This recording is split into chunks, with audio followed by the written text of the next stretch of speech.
आइए जो guest updation की जो कार्रवाई की जानी है, एमपी-टेट और पैनल अपडेट किया जाना है, उसके बारे में चर्चा करते हैं। सबसे पहले अपन को लॉगिन करना है, ठीक है ना। अपना लॉगिन आईडी और पासवर्ड डालेंगे, थोड़ी देर में लॉगिन हो जाएगा। देखिए लॉगिन हो गया है। सबसे पहले अपन को ऐड टीईटी जो नंबर अपन को अपडेट करने हैं उस पर 2018, 20 और 2023 में जो ही परीक्षाएं पास की हैं, तो ऐड टेट पे जाएंगे, ठीक है ना। इस प्रकार से ऑप्शन खुल जाएगा। जिन्होंने पहले नंबर ऐड कर दिए हैं उनके भी शो होंगे, और प्लस वाले ऑप्शन पे अपन को जाना है। तो यहाँ पे सबसे पहले अपन को ईयर चुनना है, ठीक है ना। अपन दोबारा प्रेस कर सकते हैं प्लस पे, ईयर चुनना है, ठीक है ना। फिर पैनल पे जाना है, कौन से विषय से अपन ने परीक्षा पास की है। जैसे 2018 में वर्ग 1 से पास की है इन्होंने, तो वर्ग 1 डालना है। संस्कृत विषय था तो सबसे पहले इन्होंने संस्कृत चुना अपना, ठीक है ना। फिर कैटेगरी चुनना है, जेंडर चुनना है, इसमें मेल फीमेल क्या है। फिर रोल नंबर डालना है।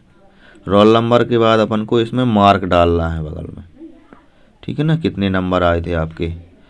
और नंबर जो है ना राउंड फिगर में है इसमें। जैसे मान लीजिए आपके नंबर आए हैं 99.71, तो वो ऑटोमेटिक जैसे ही अपन सेव करेंगे तो वो 100 हो जाएंगे। यदि आपके नंबर जो है ना 0.50 से कम आए हैं तो वो फिर जैसे 99.49 आए हैं तो आपका जो नंबर जो बन जाएगा वो 99 रहेगा। अगर 99.50 के ऊपर आए हैं तो वो 100 हो जाते हैं, ठीक है ना।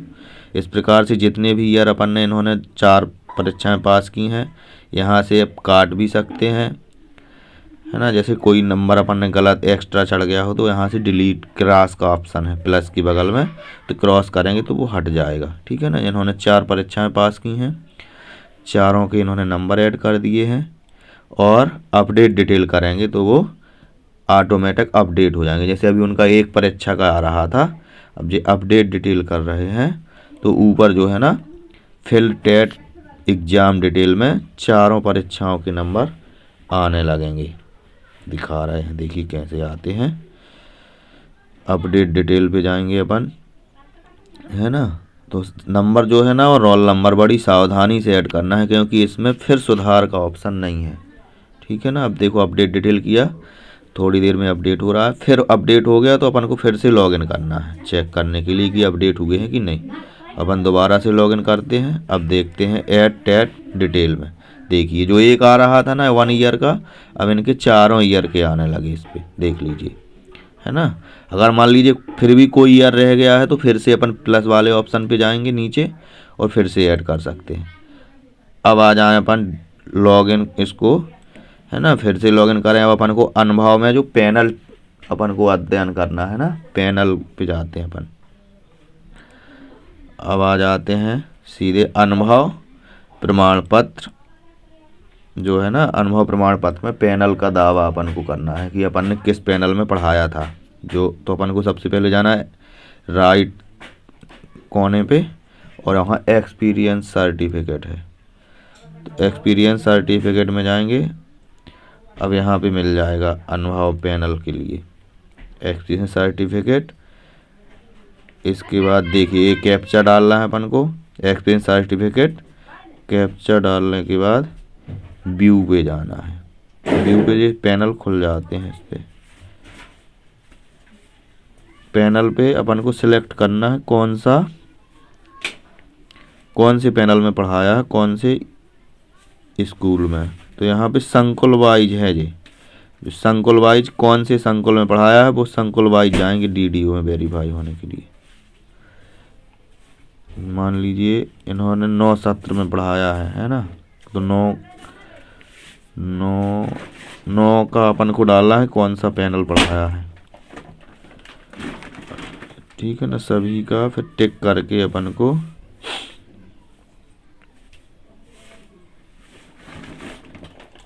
सभी के पैनल डालने के बाद सक्सेस हो गया। यहाँ से अपन को सक्सेस का मैसेज आ जाता है। फिर अपन फिर देखेंगे अपना कि कभी कोई बचा तो नहीं है पैनल। फिर कैप्चा डालेंगे, कैप्चा डालने के बाद व्यू करेंगे। अगर वो फॉरवर्ड हो गए होंगे तो कोई नहीं आएगा। देखिए नॉट फाउंड लिख के आ रहा है, नो रिकॉर्ड फाउंड। अब अपन को देखना है पैनल सेव हुआ है कि नहीं हुआ। वहीं पे जाएंगे अनुभव पे, पैनल की जानकारी दर्ज करें पे, अनुभव प्रमाण पत्र में देख लीजिए यहाँ पे पैनल जो है ना दिखने लगे हैं सभी में। ठीक है, अब आ जाएं अपन इस प्रकार से पैनल की जानकारी अपन ऐड कर लेंगे। इसके बाद अपन को सभी देखना है कि गलत तो नहीं कोई पैनल चढ़ गया। अब आपको पुनः से अपन देख सकते हैं कि कोई पैनल अपन को ऐड करने के लिए तो नहीं रह गया। कैप्चा डालने के बाद देख लीजिए नो रिकॉर्ड फाउंड आ गया। ठीक है ना, अब इसके बाद अपन इसको लॉग आउट कर देते हैं। अब डीडीओ लॉगिन करने के बाद अपन को जाना है एक्सपीरियंस वेरिफिकेशन पे जाना है डीडीओ में। फिर वेरिफिकेशन के बाद जो है न्यू वेरिफिकेशन का विकल्प आएगा। इसमें दो विकल्प होंगे, ऊपर लिखा होगा टेट वेरिफिकेशन और नीचे लिखा होगा पैनल वेरिफिकेशन। तो अपन ने टेट वेरिफिकेशन देखते हैं। मोबाइल नंबर डालना है जो यूजर नेम है और जन्म तिथि डालना है। जन्म तिथि DDMMYY के फॉर्मेट में डालना है। ठीक है ना, पहले DDMMYY के फॉर्मेट में डालने के बाद गेट एप्लीकेशन मतलब डिटेल निकालना है। गेट डिटेल पे जाएंगे, रिकॉर्ड नॉट फाउंड बता रहा है क्योंकि अभी अपन ने पैनल वेरिफिकेशन नहीं किया है। तो अपन को पैनल वेरिफिकेशन पे जाना पड़ेगा। पहले पैनल वेरिफिकेशन हो जाएंगे तब जाके टेट वेरिफिकेशन होगा, जो कि आदेश में दिया गया है। पहले पैनल वेरिफिकेशन है, इसके बाद टेट वेरिफिकेशन है। तो अपन देखते हैं पैनल वेरिफिकेशन पे जाएंगे, वहाँ पे भी अपन को सेम कंडीशन है। और देखिए पैनल वेरिफिकेशन पे जाने के बाद पैनल खुल जाता है। जो भी उस संकुल के अंतर्गत अनुभव का क्लेम किया होगा आवेदक ने, देखिए सक्सेसफुल हो गया। सभी पे अपन को टिक मार्क करना है और सक्सेसफुल। अब पुनः अपन देखते हैं कि कोई रह तो नहीं गया एक्सपीरियंस जो उनका।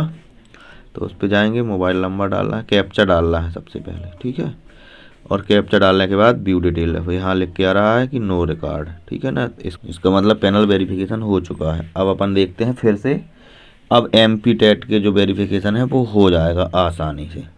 तो प्रक्रिया वही है, अपन मोबाइल नंबर डालेंगे दोनों जगह और जन्म तिथि डालते हैं, व्यू डिटेल आ जाता है।